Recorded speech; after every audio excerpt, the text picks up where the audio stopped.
Toby, one question. India is silent on the returning issue of Sheikh Hasina. What can do prosecution and government now? So in line with that, both the Chief Prosecutor and I have worked closely on working through these matters with Interpol. Obviously, the various requests through Interpol have been made. The Foreign Ministry has made the request for extradition. Of course, the government cannot force India to respond positively. I said on the previous occasion that there is every reason for us to be hopeful that she will be returned to face trial here. We can demonstrate that the trial will be fair, that she will be given every opportunity to defend herself. It's a matter for India to decide, as I said on the last occasion, whether it wants to stand on the side of impunity or whether it wants to stand on the side of the rule of law. We certainly hope it will choose the latter. Well, obviously, these are confidential matters that are dealt with by the government through the Office of the Chief Prosecutor, through the Foreign Ministry and various other elements of the government. It wouldn't be appropriate for me to comment on the discussions other than what I've said. Mr. Chairman, once upon a time you came here as a business lawyer. Now you come here as an advisor to the prosecution.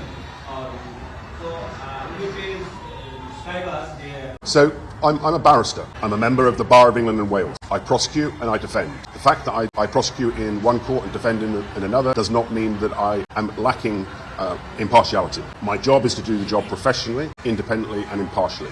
It matters not what I've done before. Just because this is before the same court doesn't affect mine or any other person's impartiality. You can judge me on the job that we do, not on what I've done before. সেটা যেটা বলেছেন যে ইন্ডিয়ার ব্যাপারে যেটা আমরা বলেছি যে এখানে ফেয়ার ট্রায়াল এনশিওর করা হবে এই বিষয়টা আমরা দেখাতে চাই এবং ইন্ডিয়ার উচিত হবে যে তারা একটা বিচারহীনতার পক্ষে দাঁড়াবেন নাকি একজন মানুষকে বিচারের পক্ষে দাঁড় করাবেন ইম্পিউনিটি তাকে যে বিচার থেকে রেহাই দেওয়ার এই সংস্কৃতির পক্ষে তারা দাঁড়াবেন না একটা ন্যায় বিচার হোক সেটার পক্ষে দাঁড়াবেন আমরা আশা করছি উনি যেটা বলেছেন যে আমরা আশা করি যে ইন্ডিয়া একটা ন্যায় বিচারের পক্ষে দাঁড়াবে এবং সেভাবেই আন্তর্জাতিক নর্মস মেনে তাকে বাংলাদেশের কাছে প্রত্যার্পণ করবে যাতে করে সে এখানে প্রপারলি নিজেকে ডিফেন্ড করতে পারে তার প্রপার লয়ার দিয়ে তার কেসটাকে এখানে মেক আউট করতে পারে এবং প্রপারলি এই ট্রায়ালের ব্যাপারে ট্রায়াল থেকে তার যে বেনিফিট নেওয়ার সেটা যাতে সে নিতে পারে এই কথাটাই তিনি বলেছেন 8 জনের বিরুদ্ধে গ্রেপ্তারি পরোয়ানা জারি হয়েছে যাদের 6 জন হচ্ছেন পুলিশ এবং বাকি 2 জন হচ্ছেন আওয়ামী লীগের নেতা এবং প্রভাবশালী ব্যক্তি ঢাকা শহরে সবচাইতে যে সমস্ত আলোচিত হত্যাকাণ্ডগুলো সেগুলোর সাথে তাদের সরাসরি সম্পৃক্ততা এগুলো আইডেন্টিফাই হওয়ার পরেই তদন্ত সংস্থা তাদের ব্যাপারে গ্রেপ্তারি পরোয়ানা চেয়েছেন এবং সেটা আজকে আদালত মঞ্জুর করেছেন